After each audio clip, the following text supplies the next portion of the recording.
നോമ്പിന് കഴിക്കാൻ പറ്റുന്ന നല്ലൊരു ഭക്ഷണമാണ് സാലഡ്. നമ്മൾ എണ്ണക്കടികളൊക്കെ കഴിക്കുന്നത് കുറച്ച് ഒഴിവാക്കിയതിന് ശേഷം സാലഡൊക്കെ ഭക്ഷണത്തിൽ ഉൾപ്പെടുത്തിയാൽ അത് കുറച്ചുകൂടെ ഹെൽത്തി ആവും.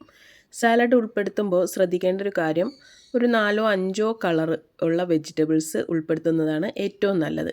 അപ്പോൾ നമ്മുടെ ശരീരത്തിന് ആവശ്യമായിട്ടുള്ള വൈറ്റമിൻസിൻ്റെ ഒരു പരിധി വരെയെങ്കിലും നമ്മുടെ ബോഡിയിൽ കിട്ടും. അതുപോലെ തന്നെ അതിൽ പ്രോട്ടീനും കൂടെ ഉൾപ്പെടുത്തുക.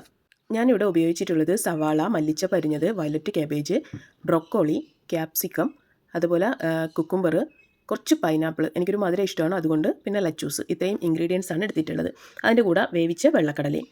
ഇതിൽ ബ്രൊക്കോളി നല്ല പ്രോട്ടീനാണ്, വെള്ളക്കടല ഗുഡ് പ്രോട്ടീനാണ്. പക്ഷേ അതുപോലെ തന്നെ അതിൽ നന്നായിട്ട് കാർബുണ്ട്.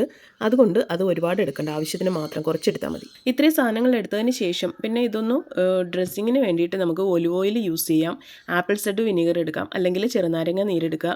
കുരുമുളക് പൊടിയാണ് ഇഷ്ടമെങ്കിൽ കുരുമുളക് പൊടി എടുക്കാം.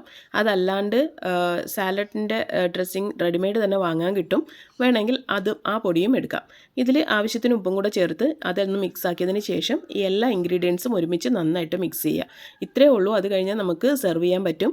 നല്ല ടേസ്റ്റിയാണ്, നല്ല ഹെൽത്തിയാണ്. ഇത് കഴിച്ച് കഴിഞ്ഞാൽ നമുക്ക് ക്ഷീണമൊന്നും അമിതമായിട്ട് ഉണ്ടാവില്ല.